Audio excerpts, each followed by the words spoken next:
यहाँ पे clear cut मुनाफा वसूली, हालांकि ओबीसी अपने ऊपरी स्तरों से टूटा, ये बात भी तय है।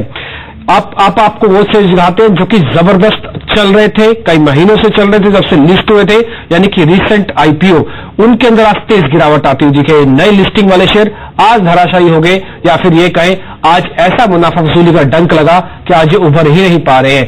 सीडीएसएल 5%, हुडको 3%, एयूएम स्मॉल फाइनेंस करीब 6% नीचे है। ये पूरी रूपरेखा जो बाजार के अंदर अभी चल रही है, हमने आपके सामने रखी कि मार्केट के अंदर अब हो क्या रहा है। ये पहला हिस्सा था, अब दूसरे हिस्से की तरफ बढ़ते हैं, यानी कि अब बाजार में होगा क्या। सुमित बागड़िया मेरे साथ जुड़ चुके हैं, उनसे हम निफ्टी पूछेंगे और उसके बाद अलग अलग स्टॉक्स डिस्कस करना शुरू करेंगे, कैसे ट्रेड करना उनमें। सुमित, शुक्रिया समय देने के लिए। ओवरऑल मार्केट का स्ट्रक्चर अब आपको कैसे दिख रहा है? आज ब्रीदर है, ये ब्रीदर ही है या कुछ ज्यादा डैमेजिंग साइन दिख रहे हैं आपको? हाय, गुड आफ्टरनून नितिन। मुझे ऐसा लगता है थोड़ा सा बिदर है, एक ऊपरी लेवल से थोड़ा सा प्रॉफिट बुकिंग देखने को मिला है, बट ऐसे कोई संकेत नहीं दिख रहे कि यहाँ से कोई बड़ा सेल ऑफ या बड़ा वीकनेस हमको देखने को मिल सकता है। मुझे तो ऐसा लगता है कि ऐसी गिरावट अगर मिल रही है तो इसके अंदर बाइंग करना चाहिए, क्योंकि ऐसा लगता है कि यहाँ से निफ्टी एक मजबूती ही मेंटेन करेगा और हो सकता है इमीडिएटली आने वाले दिनों में हमें 9950 इमीडिएट टारगेट और 5 फिगर निफ्टी देखने को मिले 10,000 के लेवल्स। तो अगला वीक अभी भी तेजी लग रहा है। 9,800 810 के लेवल अगर निफ्टी में टूटते हैं तो ही कोई वीकनेस देखने को मिलेगी। जब तक ये लेवल्स नहीं टूटते तब तक गिरावट में खरीदारी करें, प्रेजेंट लेवल्स पे भी खरीदारी करनी चाहिए निफ्टी की। ठीक है, तो यहाँ पे यही बात आते हुए सुमित की तरफ से कि अगला हफ्ता फिर से तेजी का होगा, फिलहाल थोड़ा सा भी है, ब्रीदर ही इसको समझे। लेकिन आज इन्फोसिस के नंबर आए, विशाल सिक्का एक्सक्लूसिव बातचीत कर रहे हैं जी बिजनेस के साथ। हमारे संवाददाता साक्षी वहां पहुंची थी, उनसे बातचीत हुई, आइए देखते हैं उन्होंने क्या कहा। What has actually, become so good for you that this revised guidance on the dollar revenue front, on the upward side and maintaining your guidance, what has worked for you? I think, first of all, I'm really happy about the broad-based performance, broad-based results that we achieved. It was due to the fact that, as I mentioned in the previous quarter, that we would put in a strong focus on execution, and we have done that, and our team has done that across the board, from the revenue side to the finance to the cost side, and we have seen revenue growth, margin improvement, as well as especially revenue per employee improvement, which is something that I am particularly proud of. But beyond that, also the new areas have started to kick in, and new services now, the services that we have launched over the last 2 years, they contributed 8.3% of our revenue this quarter. And new software, again, software that did not exist within Infosys more than 2 years ago, is 1.6% of our revenue. So altogether, this is about 10% of our revenue coming from things that we did not have. And that means that since April of 2015, the more than 2 billion that we have added in our revenue, 1 billion out of that, so half of that has come from these new services that did not exist. So altogether, these have contributed to a very satisfying quarter. I'll again ask you a little more in detail about the new services, but for now I want to ask you, the starting of FY18 is on a good note, so can we expect a better FY18 than FY17, and especially looking at the new services, them contributing in a meaningful way in the whole year? You can expect our team to stay focused on strong execution. You can expect that if we see things, if things improve in Q2, we'll take stock of where we are, and if there is a reason to make any changes to the guidance. And yes, on the new services growth, we do expect great growth from these new services. So because they are all very deeply aligned to our clients' interests, and so this is something that we are focused heavily on. Absolutely. And also about your Vision 2020, does this still look like too far-sighted right now, and is there a recalculation of sorts on the back of your mind right now? I think it is important to remember the context in which we did this. So it has always been an aspiration for us. Back when I started, it was almost exactly 3 years ago. There was a lot of anxiety, there was a lot of apprehension in the company. There was a huge attrition, more than 23.5% when I started. And the growth was a fraction of the growth of our peers and so forth. So in that atmosphere, when we took stock of the situation, we looked at where we could go, what the possibilities were, we established this aspiration. It has always been an aspiration. Many companies do that. And so, in terms of an actual achievement of that, I mean, 2020 is now less than 3 years or so, 3.5 years away. So it's almost impossible that we'll get there. But it is it is the fact that the compensation linkage to this was one of the matters that got discussed in the board, and I think that the board will at an appropriate time revise that based on what they see as the future and so on. But I think the important thing is that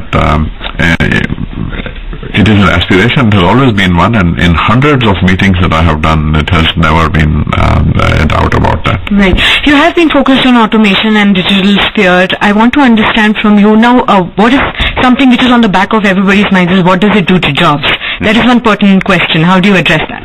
Yeah, on the one hand, if you look at the advances in AI and advances in automation technologies, there is no doubt that they are already having a very profound impact on jobs.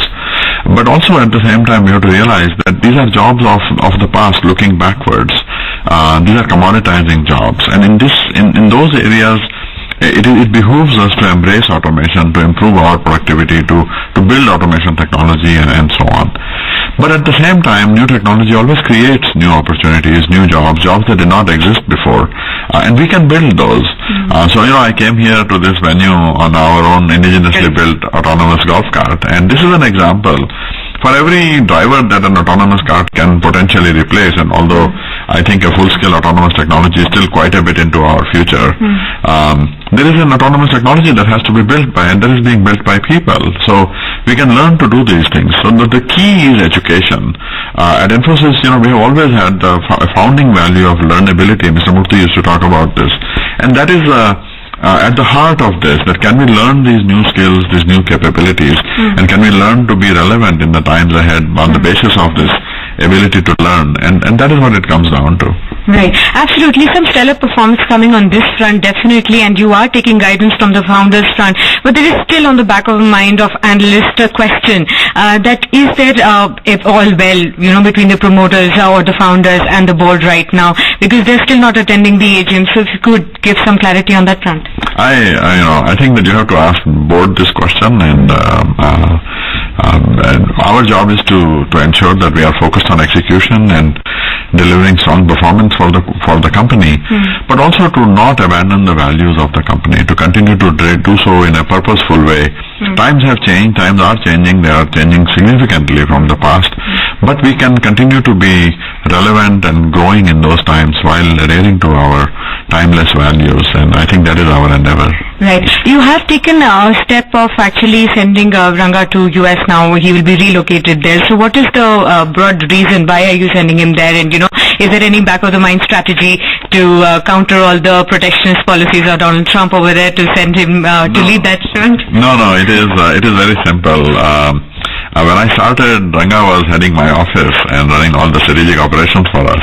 And he and I used to work very, very closely together. He was based in the US for 5-6 quarters. And then when he became the CFO, he came back here. And now, he has established the processes. He has established a great team, Jayesh and the others in the finance leadership. And we are building this tremendous infrastructure in the US, hiring 10,000 people, building new centers. There is a tremendous transformation happening in the nature of the business. So, plus I want to, so therefore we are just heading back to the way it used to be until a year and a half ago or so, that he spends more time with me and he spends more time in the US, but he'll still continue to spend half the time in India, but he'll be based in the US.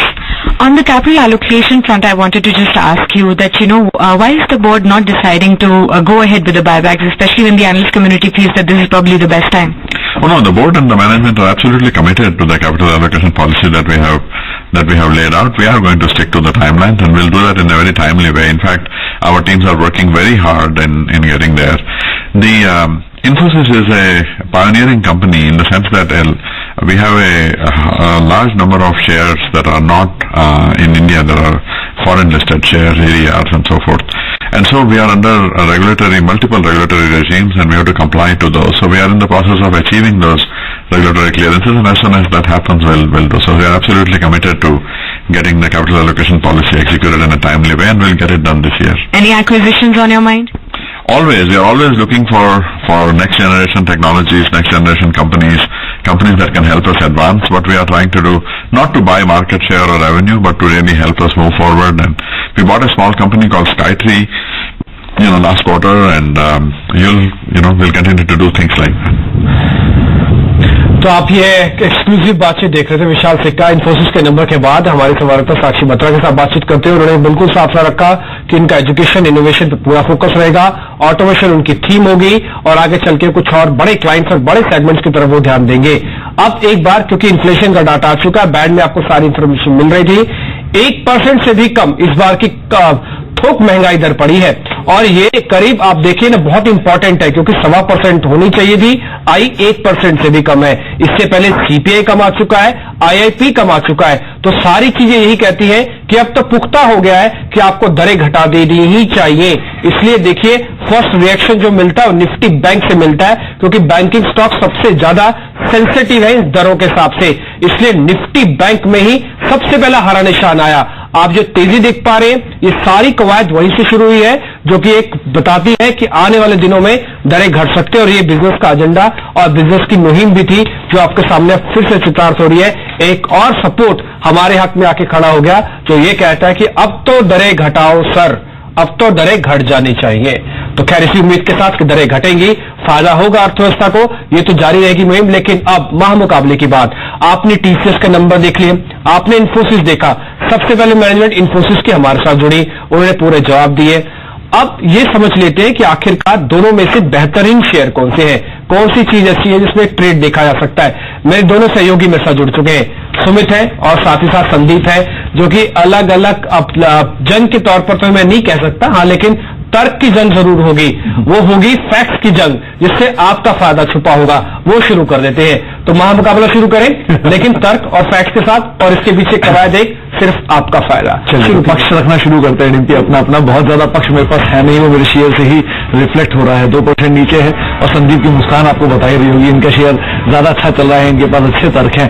खैर TCS के पास सबसे बड़ा और सबसे महत्वपूर्ण तर्क एक ही है कि इनकी वॉल्यूम ग्रोथ 3.5% आई है और ये बेल वेदर के तौर पर उन्होंने बता दिया है कि वॉल्यूम ग्रोथ जो है वो इम्प्रूव हो रही है, आईटी सेक्टर का सिनारियो जो है वो इम्प्रूव हो रहा है। इस पे आप कुछ जोड़ना चाहेंगे संदीप? वॉल्यूम ग्रोथ को आप बहुत बाद में बात करनी चाहिए थी, पहले नतीजों की बात तो कीजिए, आप आय की बात कीजिए, मुनाफे की बात कीजिए, एबिट मार्जिन की बात कीजिए। बाजार कह रहा था नंबर खराब आएंगे लेकिन उससे भी खराब नंबर्स डिलीवर हुए हैं, इसके ऊपर आपको क्या कहना है? 18 का मल्टीपल है, 15 तक तो आना ही चाहिए एटलीस्ट, तो बाजार उसको जस्टिफाई कर रहा है। ये आप नंबर्स के बात कह रहे हैं या आप कह रहे हैं कि आने वाली तिमाही में? इन्फोसिस के चलने की वजह यही है कि एक अच्छे वैल्यू पर अवेलेबल है, वो वैल्यू इसीलिए आई कि खराब नंबर देता चला गया। यहाँ भी शुरुआत हो गई है, आदमी तो कल अच्छे वैल्यू पर आ ही जाएगा। तब हम इस चीज की समझ कि आप इन्फोसिस के फेवर में बातचीत कर रहे हैं टीसीएस को रिप्रेजेंट करते हुए, और वैल्यूएशन की बात मैं कर देता हूँ। आप जिसको रिप्रेजेंट कर रहे हैं वो 16 के मल्टीपल पर है, लेकिन इन्फोसिस जिसे मैं रिप्रेजेंट कर रहा हूँ वो देखिए 13 के मल्टीपल के आसपास ट्रेड कर रहा है। और हाल फिलहाल जिस तरह करेक्शन हुई है, मैंने इनफैक्ट तो आपके मुंह से सुना है कि जो वैल्यूएशन है वो काफी अट्रैक्टिव हो चले हैं, तो उस लिहाज से नंबर्स तो अच्छे रहे हैं, उसको बाजार अपने आप में देखिए सलाम दे ही रहा है। लेकिन उसके साथ साथ देखिए आप जो आउटलुक है और जिस तरह का वैल्यूएशन मैट्रिक्स नजर आ रहा है दोनों कंपनियों का, कहीं ना कहीं ये स्टैंड आउट करती नजर आ रही है। देखिए पता है डिम्पी, सबसे जो आश्चर्यजनक चीज है वो यही है कि इस टाइम मैं टीसीएस का सपोर्ट कर रहा हूं और जो संदीप है वो इन्फोसिस सपोर्ट कर रहे हैं। सुबह फास्ट मनी में मेरी तरफ से बाय कॉल थी इन्फोसिस और संदीप की तरफ से सेल कॉल थी टीसीएस, तो हम दोनों की जो कॉल है सुबह डिम्पी मुझे ये बात कहनी पड़ी कि मैं अपने पर्सनल कन्विक्शन पे टीसीएस को भेज रहा हूं क्योंकि ये उसको बिकवाली या तो उसे गिराने के पक्ष में नहीं थे, तो उस कन्विक्शन के आधार पर हमें शेयर चेंज जरूर करने पड़े। लेकिन हाँ, तर्क के हिसाब से देखा जाए तो इन्फोसिस एक बेटर पोजीशन में भी दिखाई पड़ रहा है, ये सुबह ही बताया गया था।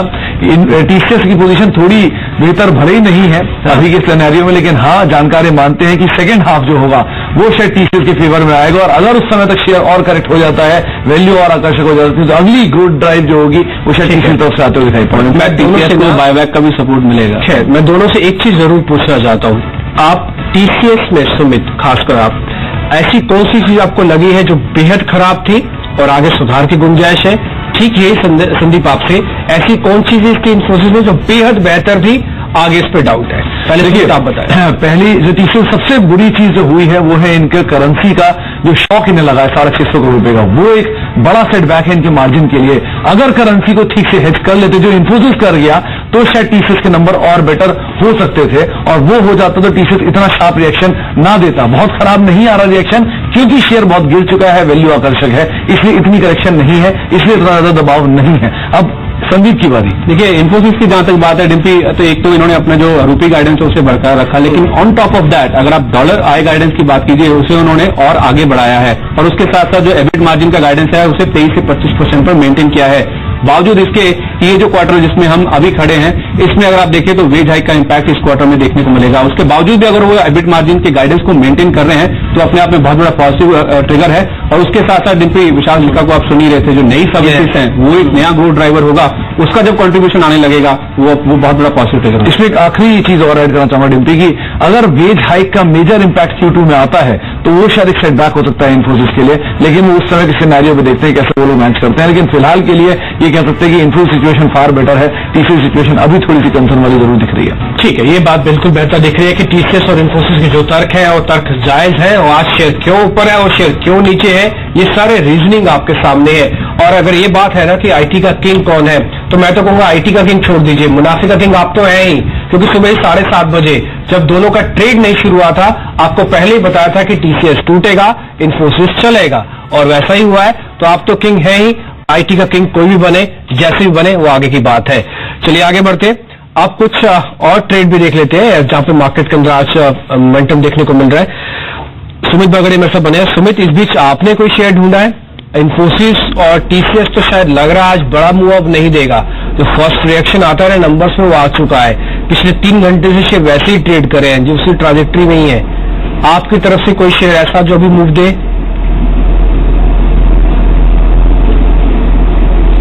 देखिए इन्फोसिस के अंदर अगर आप बात कर रहे हैं आईटी स्पेस की, तो इन्फोसिस के अंदर वैसे अच्छा मूव देखने को मिल चुका है, और 990,000 ये अच्छे लेवल से इन्फोसिस के लिए। अगर इसके ऊपर एक बार ब्रेकआउट हमको देखने को मिल गया तो फिर इन्फोसिस के अंदर हमें आने वाले दिनों में 1040, 1080 तक के लेवल देखने को मिल सकते हैं। आई थिंक आज इन्फोसिस ने आफ्टर ए लॉन्ग टाइम 980, 990 के ऊपर सस्टेन करने की कोशिश करी है। अभी इमीडिएटली हमको 990 के लेवल और देखने एक बार, अगर इसके आसपास और इसके ऊपर क्लोजिंग देखने को मिल गई तो ये अच्छे साइन होंगे स्टॉक के लिए। उसके बाद हमें आने वाले कुछ हफ्तों में ऊपर में स्टॉक 1040 और 1080 के लेवल्स दिखा सकता है। तो आई थिंक कोई भी ग्राउंड मिलती है तो इन्फोसिस में बाइंग करके चला जा सकता है, क्योंकि स्टॉक ने वैसे भी नीचे में एक अच्छा खासा बेस बना लिया है। ठीक है, अच्छा मैंने आज जिन सेक्टर्स की बात बोल रहा था ना आपसे, उनमें एक फार्मा शेयर्स भी आज चल रहे हैं।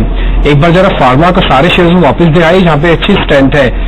सुमित, इसमें से कोई एक शेयर आपको पसंद है? इसमें बड़ी कंपनी, खबर वाली कंपनी बायोकॉन भी है, और इसमें छोटी कंपनी ग्यूफिक बायो भी है। कुछ ठीक लग रहा है चार्ट तो आप बता सकते हैं। बिल्कुल, हमने फार्मा स्पेस में ऑरो फार्मा को सिलेक्ट किया आज, क्योंकि ऑरो फार्मा में हमें एक अच्छा मूव देखने को मिल रहा है। और अगर ये स्टॉक को हम देखेंगे तो लास्ट 20 से 25 दिनों में स्टॉक ने बंद में तेजी भी दिखाई है, और लास्ट 3 से 4 दिनों में स्टॉक ने थोड़ा सा ऊपरी लेवल से दबाव फेस किया था, उसको एंगल्फ करके आज ये तेजी दिखा रहा है। प्लस वॉल्यूम्स के साथ ये मूव हमको देखने को मिल रहा है, विद फेथ दैट ये स्टॉक में अभी यहाँ से इमीडिएटली और भी तेजी देखने को मिल सकती है। और ऑरो फार्मा में हमें इमीडिएटली 750 और 780 के लेवल देखने को मिल सकते हैं। 730, 720 के आसपास ऑरो फार्मा को बाई करें, 710 का स्टॉप लॉस लगाए, ऊपर में 750, 780 के टारगेट हमें ऑरो फार्मा में देखने को मिल सकते हैं। ठीक है, इसके अलावा ना कुछ एक ऐसे शेयर्स हैं जो सुमित कल चल रहे थे लेकिन आज मुनाफा वसूली की चपेट में है, जैसे कि नालको। ये शेयर कल अच्छा मूव दे रहा था लेकिन आज प्रॉफिट बुकिंग का शिकार हो गया। और भी काफी सारे शेयर अभी आपकी स्क्रीन पे आ जाएंगे, सभी मुनाफा वसूली वाले शेयर। इसमें से कुछ आपको समझ में आ रहा है? चोला है, नालको है, इंटेलेक्ट डिजाइन है, सिंटेक्स है। डिम्पी, ये स्टॉक्स ने कल बहुत अच्छा मूव दिया था और बड़ा मूव दिया था, इसके लिए इनमें थोड़ी सी प्रॉफिट बुकिंग देखने मिल रही है, और ये स्वाभाविक भी है। इतना बढ़ने के बाद थोड़ा सा प्रॉफिट बुकिंग आना भी चाहिए। मुझे ऐसा लगता है कि मेटल स्पेस, मेटल और स्टील, ये सब स्टॉक्स में आने वाले कुछ महीनों में अच्छी तेजी देखने को मिलेगी। नेशनल एल्यूमिनियम, नालको, उसमें से एक ऐसा स्टॉक है जिसने आफ्टर ए लॉन्ग टाइम एक तेजी दिखाना शुरुआत ही किया है, और ये यहाँ से एक बड़ी तेजी का रूप ले सकता है। 70 रुपए के आसपास नालको के अंदर बाइंग करनी चाहिए। शॉर्ट टर्म होराइजन छोटा सा स्टॉप लॉस 68 का रखना पड़ेगा। ओवरऑल लॉन्गर टर्म होराइजन के हिसाब से 64 से 65 के आसपास का स्टॉप लॉस रखना पड़ेगा। स्टॉक यहां से इमीडिएटली ऊपर में 4 से 5 रुपए का मूव 75 या फिर 78 तक का मूव शॉर्ट टर्म में दिखा सकता है। लॉन्गर टर्म टाइम होराइजन में ये 85 का मूव भी दिखा सकता है। नालको के अंदर बाइंग करके चलनी चाहिए। दूसरी तरफ सिंटेक्स के अंदर भी ऐसा ही हुआ है। जब से डीमर्जर हुआ था तब से ये स्टॉक बहुत स्लो एंड लगाड़ हो चुका था, एक रेंज में मूव दे रहा था, और ये स्टॉक ने सडनली लास्ट 2 दिनों में एक अच्छा मूव दिया है, इसलिए थोड़ा सा ऊपरी लेवल से दबाव देखने को मिला है। बट आई थिंक ये स्टॉक के अंदर बाइंग करके चले, आने वाले कुछ हफ्तों में ये स्टॉक ऊपर में 38 से 40 के लेवल दिखा सकता है। नीचे में स्टॉप लॉस 2 रुपए नीचे स्टॉप लॉस लगाना पड़ेगा। ठीक है, वैसे अभी थोड़ी देर पहले हम आपके सामने बात रख रहे थे ना कि सरकारी बैंकों में वापस खरीदारी है। आप कोई भी सरकारी बैंक उठाइए, मैं आपके सामने शेयर बताता चलता हूं। सरकारी बैंक आप रखिए, केनरा बैंक को सामने अभी आपको दिखेगा कैसे चला केनरा बैंक। आपको मैं दिखाता हूं एसबीआई दिन के उच्चतम स्तरों पे, ये सभी शेयर्स ऑलमोस्ट दिहाई पे है। बैंक ऑफ इंडिया को दिखाइए, इलाहाबाद बैंक को दिखाइए आप, पंजाब नेशनल बैंक को दिखाइए आप।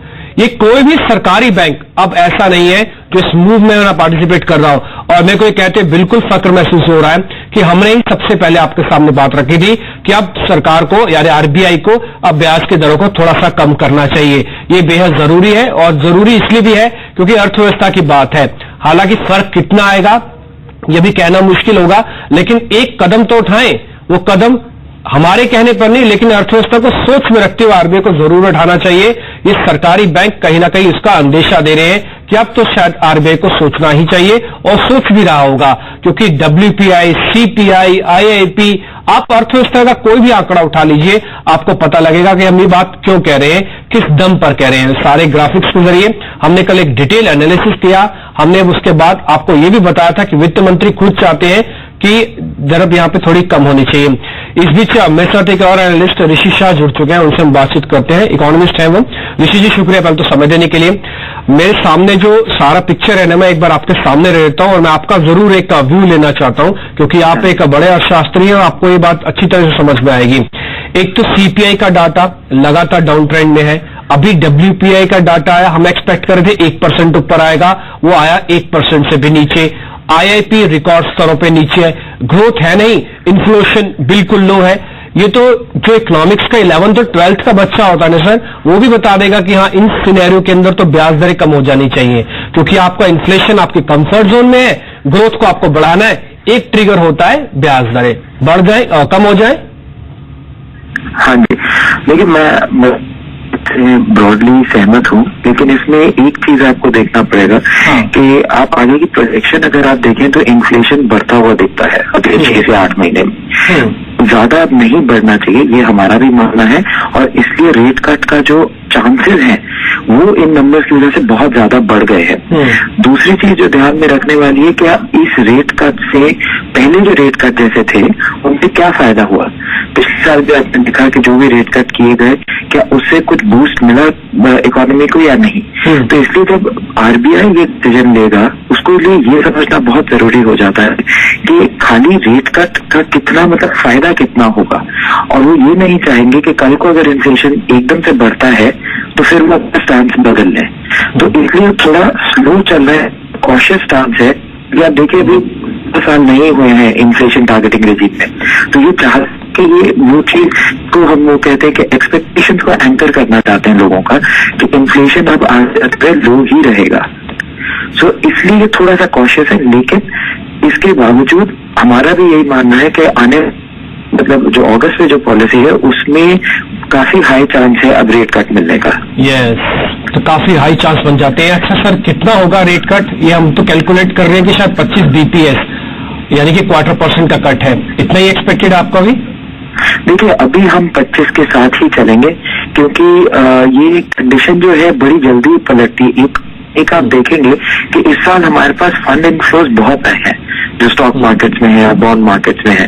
ठीक है। अभी वो हमेशा ट्रेंड स्टैग्नेंट नहीं रहता, वो बदल भी सकता है। ठीक है। और अगर रुपी डिप्रिशिएट करता है तो उससे भी इन्फ्लेशन बढ़ता है। तो इसलिए जब भी अगर ये ब्याज दर काटेंगे तो ये भी धीरे धीरे ही काटना में मतलब बेहतर रहता है। इसलिए अभी 25 बेसिस पॉइंट का आप मान के चलिए कि हो जाना चाहिए, फिर आगे जैसा कंडीशन बनती है अगले 2 से 4 महीने में तो आप एक और कट की तरफ देख सकते हैं। ठीक है ऋषि जी, शुक्रिया आपका ये बताने के लिए। आप भी हमारी इस मुहिम में शामिल हैं जो हमें ये समझ में आ रही है कि आप तो ब्याज दरें घटनी ही चाहिए। मैं 2 शेयर आपको और दिखाता हूं। चलिए ठीक है, आप बैंकिंग तो है ही, आप एक जुबिलेंट फूडवर्क भी देख लीजिए और साथ ही दिखाइए क्वालिटी। दोनों ही शेयर, हालांकि इनका सीधा मैं कहूंगा नहीं कि सरोकार होता है सीधा इन्फ्लेशन का, लेकिन हाँ फिर भी इन्फ्लेशन का इंपैक्ट इनमें जरूर पड़ता है। जुबिलेंट फूडवर्क दिन के उच्चतम स्तरों पर, क्वालिटी लिमिटेड दिन के उच्चतम स्तरों पर। और जिस मुहिम की बात कर रहे हैं, ये शुरुआत हुई थी जब हमको एक exclusive interview mister Arun Jaitley ने दिया, जो कि वित्त मंत्री हैं इस देश के। उन्होंने क्या कहा था इसी मुद्दे पर, आइए उनको भी सुनते हैं। एक स्टैंड आउट से जिसकी काफी बात हुई है वो that's between the government and the RBI और द मॉनेटरी पॉलिसी कमेटी। आप क्या कहना चाहते हैं? स्टैंड ऑफ नहीं है, देखिए कोई स्टैंड ऑफ नहीं है। इसमें हर सरकार की इच्छा रहती है कि ब्याज दर थोड़ी कम हो जाए, उससे विकास थोड़ा बढ़ जाएगा, लेकिन इसमें अंतिम निर्णय हमारी व्यवस्था में आरबीआई करता है। और मैं उस आरबीआई के अधिकार के साथ कुछ छेड़छाड़ हो इसके पक्ष में नहीं हूं। But do you see the need as an economist, अगर आप देखें इस समय देश देखिए, मैंने आपको कहा कि सरकार की हमेशा इच्छा रहेगी और आज तो मुद्रास्फीति वैसे भी नियंत्रण में है, प्राइस राइज कंट्रोल में है, इसलिए मेरी उम्मीद और बड़ी रहेगी, लेकिन इसका अधिकार आरबीआई को है। ये रियलिटी है जो मुझे भी स्वीकार करनी पड़ती है। ठीक है, तो वित्त मंत्री की इसी अपील के साथ हमारी भी अपील जुड़ी रहेगी कि अब तो घटाइए आप दरें। ये आरबीआई गवर्नर से हमारी दरख्वास्त है और उम्मीद भी करते हैं कि दरें घट जाएंगी। फिलहाल इस कार्यक्रम को यही रोक रहे हैं। सुमित, आपका शुक्रिया कार्यक्रम में जुड़ने के लिए, बताने के लिए अलग अलग स्टॉक्स में क्या किया जाए। एक छोटा सा ब्रेक लेना होगा, एक ब्रेक ले रहे हैं और उसके बाद रजत आपके साथ जुड़ेंगे। वायदा बाजार में कहां फायदा छुपा है वो आप जानिएगा।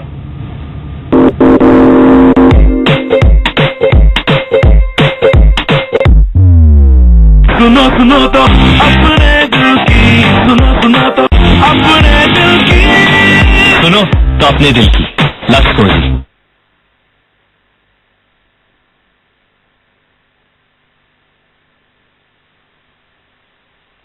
Logistic partners own Logistic Limited, making business simple.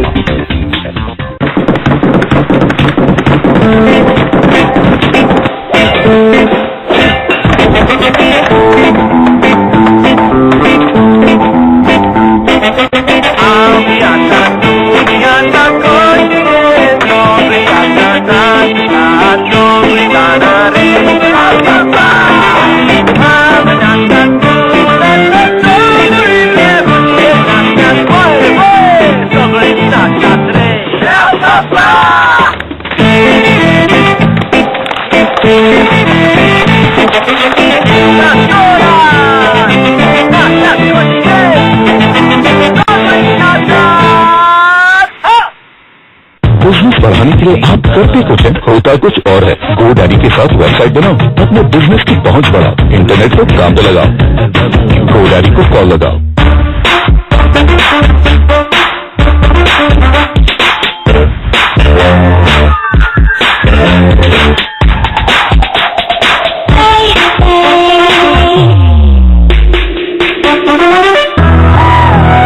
Cycle pure अगरबत्तियां, प्रार्थना की शुद्धता।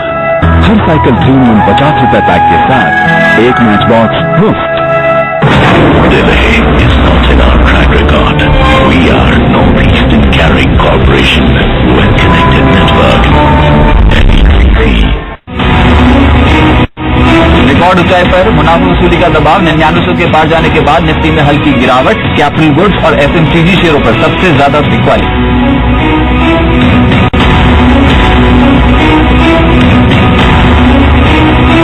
अच्छे भविष्य की उम्मीद में इन्फोसिस 2% चढ़ा, मुनाफा 3% से ज्यादा गिरा, लेकिन कंपनी ने $आई गाइडेंस ग्रोथ बढ़ाकर 7.1 से 9.1%।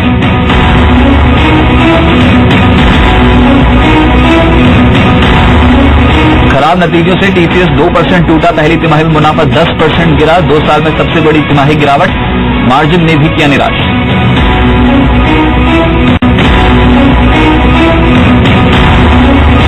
थोक महंगाई दर में लगातार चौथे महीने गिरावट। जून में WPI 2.2% से घटकर 1% के नीचे पहुंची। खाने पीने की महंगाई घटकर -3.47%।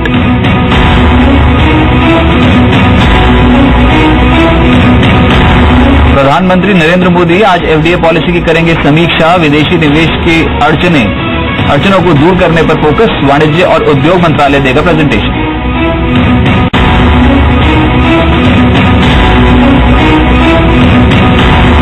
ब्रेस्ट कैंसर की दवा को यूएस एफडीए की मंजूरी से बायोकॉन इंट्राडे में 10% तक उछला। खबर के बाद बाकी फार्मा शेयरों में भी अच्छी खरीदारी।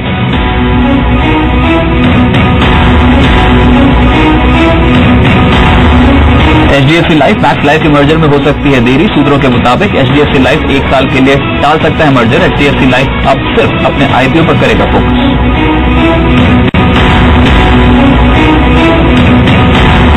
एसआर स्टील मामले की गुजरात हाईकोर्ट में सुनवाई आज भी जारी। एसआर स्टील के दावों पर आरबीआई की सफाई, कंपनी के खिलाफ अन्याय या अपमानजनक कदम नहीं उठाया।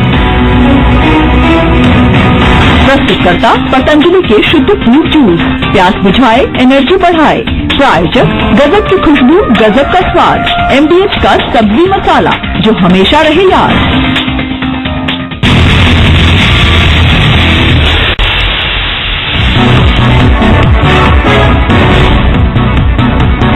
नमस्कार, आप देख रहे हैं सुपरफास्ट फ्यूचर्स। इनडिसीजन है मार्केट पे, हायर लेवल पे आपको प्रॉफिट बुकिंग तो देखेगी। ये हफ्ते का आखिरी कारोबारी सत्र है और आज तो 9900 के लेवल के पार पहुंचे थे, उसके बाद एक पुल बैक देखने को मिला है। तो प्रॉफिट बुकिंग के तौर पर देखें, थोड़ा ऊपरी स्तरों पर दबाव बन गया है जो निफ्टी को अब 14 पॉइंट नीचे दिखाएगा आपको 9877 के लेवल पे। सेंसेक्स 32,000 के लेवल के अभी भी ऊपर मेंटेन है और सबसे मूव जो अभी पिछले आधे घंटे में मिला है पॉजिटिव साइड पे वो है निफ्टी बैंक में। सरकारी बैंक के खेमे में एकदम से